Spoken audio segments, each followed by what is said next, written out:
Os 4 cavaleiros do Apocalipse são, em ordem, pestilência, guerra, fome e morte. Soa familiar essa ordem?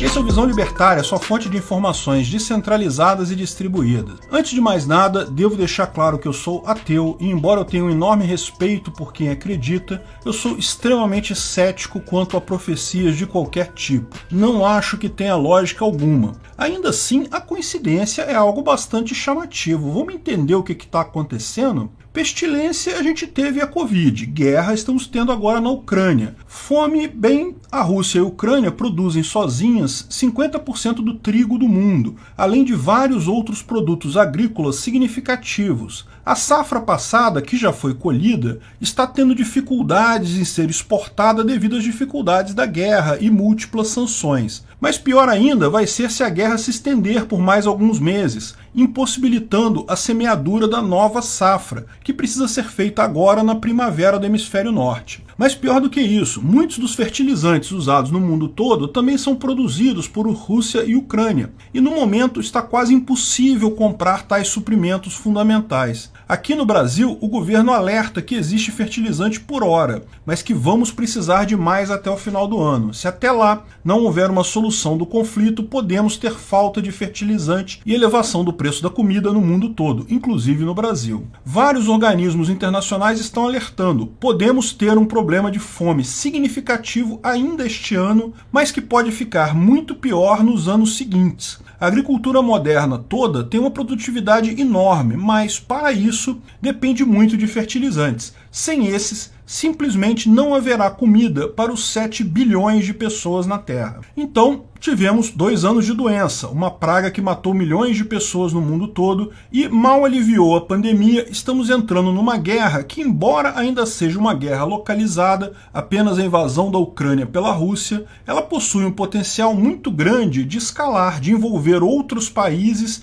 e até eventualmente resultar em uma guerra mundial. E tudo isso pode desencadear, talvez já esse ano, talvez nos próximos anos, fome no mundo todo. Será que estamos seguindo a profecia dos 4 cavaleiros do Apocalipse da Bíblia? Os 4 cavaleiros do Apocalipse são mencionados em 3 locais distintos da Bíblia, mas a principal descrição está no Apocalipse, no livro 6. Ali, no momento que o Cordeiro de Deus, ou seja, Cristo, quebra os 4 primeiros selos, são liberados 4 cavaleiros, um em cada selo. O primeiro monta um cavalo branco, ele tem um arco e flecha e veste uma coroa. Não há um nome para este cavaleiro na Bíblia. Muitos interpretam ele como sendo o Conquistador, porque a Bíblia fala que ele chega para conquistar todo o mundo. E alguns até os veem com uma luz positiva devido à sua cor branca. Mas também existem pessoas que interpretam como sendo o anticristo. Outros ligam este cavaleiro, que aparece em Apocalipse 6, 8, para dizer que esse primeiro cavaleiro é a pestilência.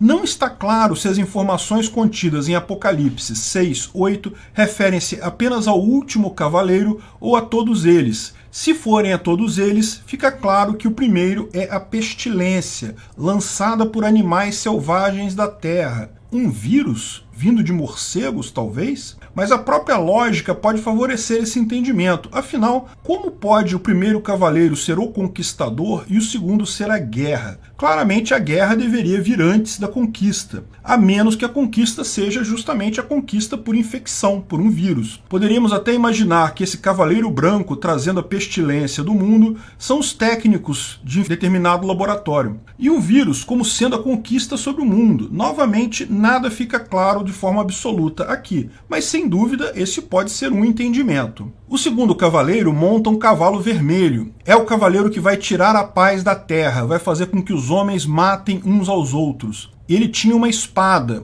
Esse não deixa muita margem à interpretação. Ele significa a guerra, lógico. A invasão da Ucrânia pela Rússia é uma tragédia. Muitas pessoas estão perdendo sua vida. Mas, embora trágica, não me parece, até aqui, uma guerra de proporções bíblicas. Porém, existe um risco enorme de outros países entrarem nessa guerra e isso se tornar, sim, uma guerra mundial. Eu ainda acho que o mais provável neste momento é uma derrota direta do Putin e a sua queda. Então, eu não creio que isso se concretizará. Mas, se você parar para pensar, O vermelho do comunismo da União Soviética ainda é usado por muitos na Rússia. E o principal aliado da Rússia é a China comunista. Seriam esses os cavalos vermelhos que irão tirar a paz do mundo? O terceiro cavaleiro monta um cavalo preto e é normalmente associado à fome. Mas muitos interpretam também como sendo o capitalismo, por ele ter uma balança e aparentemente vender coisas, 1 quilo de trigo por 1 denário. O fato é que a oferta e a demanda é uma lei física. Se faltar comida no mundo, certamente o preço vai subir. Seja de que forma for, se essa guerra continuar por muito tempo e principalmente se ela alcançar mais países, é perfeitamente possível que isso resulte em uma fome mundial. O que será que significa o negro? A ausência de fertilizantes? A falta de trigo? Vamos ver.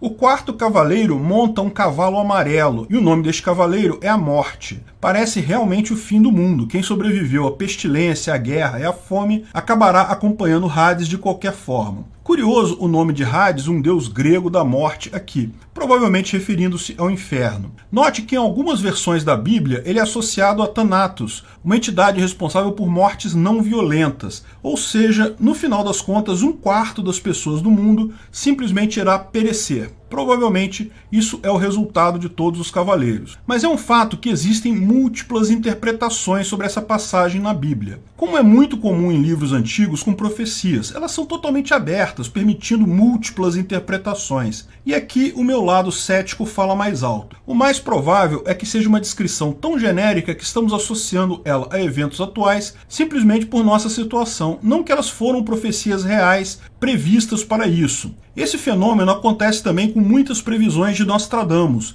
em que são tão abertas, tão abstratas, que dá para interpretar praticamente qualquer coisa como sendo aquilo. Eu, portanto, continuo achando que estamos vendo nós mesmos nessas palavras, não que foram palavras feitas para nós. O mais provável é que Putin vai cair, o mais provável é que haverá algum aumento de preço dos alimentos, mas não uma tragédia como a fome a nível global. Mas apenas por curiosidade, poderíamos estender essa coisa mais um pouco. Uma possibilidade é que essas metáforas fossem aplicáveis muito mais à situação na época que foram escritas do que na situação atual, 2000 anos depois. Por exemplo, esse último cavaleiro, repara que ele é diferente dos demais. Ele é referenciado pelo nome, ele tem referência a deuses gregos. Existem interpretações que isso se referia de fato à morte do Estado, particularmente à dissolução do Império Romano, que passou também por essas fases antes de se dissolver. O Império Romano, incapaz de proteger o seu povo da infecção, da guerra, da fome, acabou, ao final, ele próprio se dissipando. Essa interpretação fica ainda mais clara se você ver o livro de Zacarias, que está na Bíblia Católica entre os 12 profetas menores, que chama esses cavaleiros de espíritos em carruagens, cada um com um cavalo de cada cor, e aqui a função deles não é o fim do mundo, não é o apocalipse. Eles são enviados à Terra apenas para vigiar e manter a paz, para manter o equilíbrio na Terra. No livro de Ezequiel, eles são anjos com 4 faces cada, também buscando vigiar a sociedade. Mas vendo todos esses conceitos, não seria muito estranho aplicar isso ao Estado moderno de direito como um todo. A morte reportada no último cavaleiro não se refere à morte de pessoas, mas à morte do Estado. Depois de o Estado provar que falhou em proteger o seu povo da pestilência, todos sabemos que as medidas estatais para nos proteger do vírus da Covid foram pífias. Evitar a guerra, ao contrário, são os estados que fazem a guerra, são estados que estão matando pessoas na Ucrânia. E da fome, tudo isso no final das contas foi causado por ações do Estado. Todas essas coisas que o Estado promete te proteger, mas não consegue. De fato, sabemos nós, anarcocapitalistas, que o Estado é incapaz de te proteger dessas coisas e de muitas outras.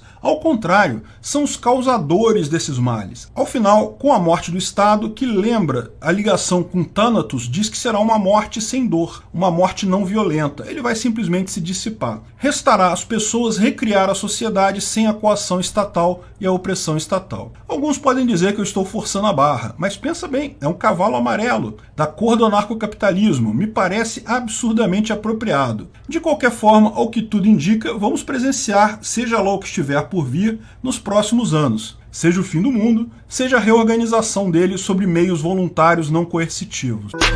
Obrigado pela audiência.